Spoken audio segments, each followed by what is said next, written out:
What is up guys, it's your boy Solheim here, back with another Wrath of the Lich King Classic Gold Farming video. So, it's finally happening, we are back with some gold farming content for Wrath Classic, and I want to experiment through a couple of different gold farms in Wrath, and find out how we can effectively, or somewhat effectively, spend our time at least, farming some gold in this game. Because personally, I do love farming gold, and I like finding different ways to farm gold, and compare them against each other, both in terms of how much gold per hour you're getting, but also how easy it is, and how fun it is, and how doable you can do over time. So today we have a pretty different type of gold farm for you guys that hopefully you will enjoy, and it's super easy but does require the use of 2 professions.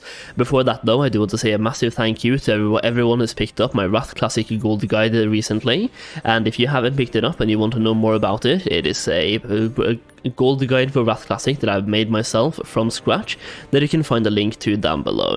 It contains pretty much everything you want to know about gold making. We're talking about gold farming through various methods, both with and without professions. We're also talking about investments, items you can buy right now and sell in the future to make a bunch of profit, and we even have a private Discord server attached to the guide as well. People that bought the guide has already made tens of thousands of gold, so you definitely don't want to miss out. You can check it out through the link down below. You will also get early access to gold farming and gold making videos, which are linked in that private Discord server, that you once again get access to after purchasing it. You will also get the updates throughout the expansion without paying anything extra. It's basically a one-time purchase, and you get the future updates for free. You get a bunch of early access videos for free, both now and in the future as well.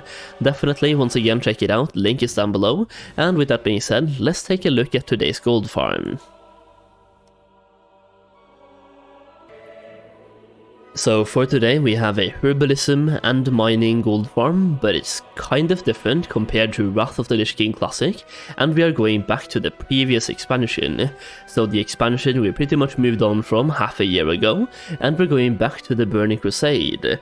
More specifically, we are farming Herbalism and Mining in Shadowmoon Valley for a couple of reasons here. Now you're getting a bunch of different materials, which is key, and a lot of them are pretty expensive. So for example, fell irons right now are selling for close to 1.5 gold each, and on some servers they're selling for more than 1.5 gold as well. So if you're playing on, for example, a PvP server and you don't have a competition in these zones or this zone, you can make even more gold than I'm personally making. But even on a PvE server which is filled with bots right now, I'm making over 600 gold per hour in this zone, which is probably better than most locations for Herbalism and Mining in Northrend right now. So even though we are in Wrath of the Lich King Classic, it is actually more worth it to go back in time and farm some old content. And that is because, for example, you can see Nightmare Vines on my server are selling for over 2 gold each, and on some servers out there they're close to 2.5 and 3 gold each as well. So it's definitely worth looking on your server and seeing if these prices are somewhat similar to mine, and even higher as well. And if they are, it is definitely worth just going to Shadowmoon Valley, for example, and farm out some mining and herbalism in this zone. It is worth noting that because I have herbalism and mining, that is why I went here, because I noticed the price of especially Nightmare Vines were pretty expensive right now, and they have been for quite some time. So if I didn't have herbalism and I only had mining, then I would probably go to Nagrand, for example, because I know Nagrand has a lot of cave systems where you can find a lot of veins super fast. But if you do have both herbalism and mining, definitely Shadowmoon Valley is going to be the best one for you in my experience. So basically what I'm doing is I'm flying laps around the zone. I don't really have any routes to give you, because all you have to do is fly around. If you are completely by yourself, then go into every single cave you can find for those juicy mining veins, and if you have some competition, you might want to do some smaller circles and some bigger circles around the entire map. Basically, if you don't have any competition, fly across the entire zone, and if you do have competition, try to cut off your competition. And for example, if you're doing a huge lap and you see someone just flew from the direction you're about to fly to, change direction. That is why I don't really want to give anyone a specific route to follow, because if everyone follows the same route, then it's no longer going to be the best route. So just go to Shadowmoon Valley, fly around around and farm stuff. I'm personally doing this on a druid simply because having flight form I feel like is fantastic, but if you have for example a death knight or a paladin, they can fly at even faster speed than I can. So for example right now you can see me, I saw someone flew right to me right now, which means that he has already grabbed the herbs and mining veins ahead of me, so I try to cut my usual farming route in half right now, just so I can reach the currently respawning nodes a bit faster, because once again I know that he has picked up pretty much everything ahead of me.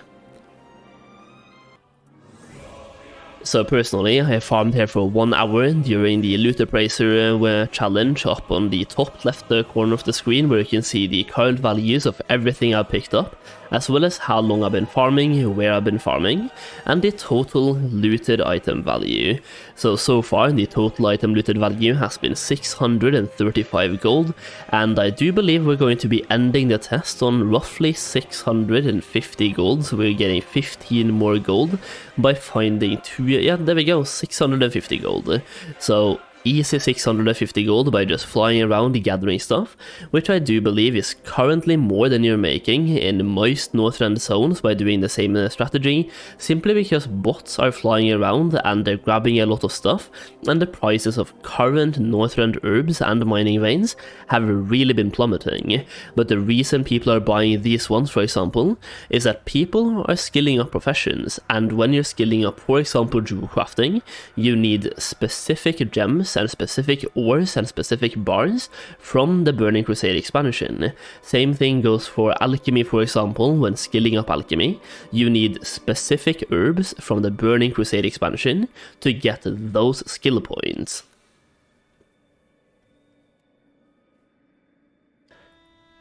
So in my bags right now you can see everything we got from 1 hour of farming, and when I was doing the Loot Appraiser challenge or the 1 hour of testing, I am using market value from TSM as my price source. So you can see, for example, gems as in Deep Peridot is going for 1.38 silver or 1 gold and 38 silver in the Loot Appraiser, but here you can see the region market value average is more than double, almost triple that amount. So for most of these items, for example Fell Iron as well, my Loot Appraiser counted this as 1 gold and 44 silver, but the region market value average is 2 gold. So if you're playing on, for example, any sort of high popular PvP server, let me just throw one out there, like Gehenna's for example, that one's going to be probably better in terms of the actual value of the items, but there's also probably going to be more competition when you're doing these farms. But hopefully, if you had my WOTLK Classic Gold guide, for example, you would have had early access to this video, which means that you could have farmed a little bit more before the farm became public. You can also see, for example, the Nightmare Vines is being counted as 2.1 gold, even though the region market value average is 2.75, which means that on some server out there, it is at least 2.75, and probably even higher as well. So if you want to farm a lot of gold, definitely worth looking out for TBC materials right now. They are on the rise. You can see they're going up in price, not by too much, like 17% increase right here, 1% increase right here, and a 3% downgrade, 11% downgrade, but overall they're going a little bit up over time. So you can just take a look at them. For example, Terracone's 103% up right now, and yeah, it's definitely worth looking out for. It's a super easy gold farm to do, and once again they are selling because people are skilling up professions, and when they are going through in those 300 to 350 skill points, they need specific TBC materials to get those skill points. That being said, if you are doing this farm or any other TBC material farm, for example, it is worth noting that they don't have the highest sell rate. When it comes to ores, they actually have a fair sell rate. They're selling 500 of them on a region average daily sold.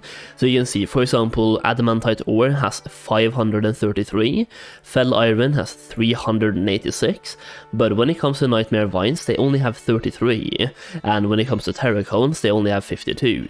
We can compare that to, for example, Serenite. If I can just actually I have Serenite in my bags.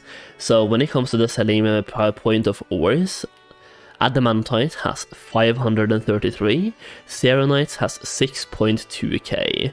So overall, you will sell 10% as many adamantite as you're usually selling selenite. So based on that, the demand is somewhat limited, so if you're farming for 10 hours every single day, this might not be the farm you want to do for all those hours, but you might want to do it for like 1 or 2 hours a day just to get that exponential value in terms of how much gold per hour you are getting.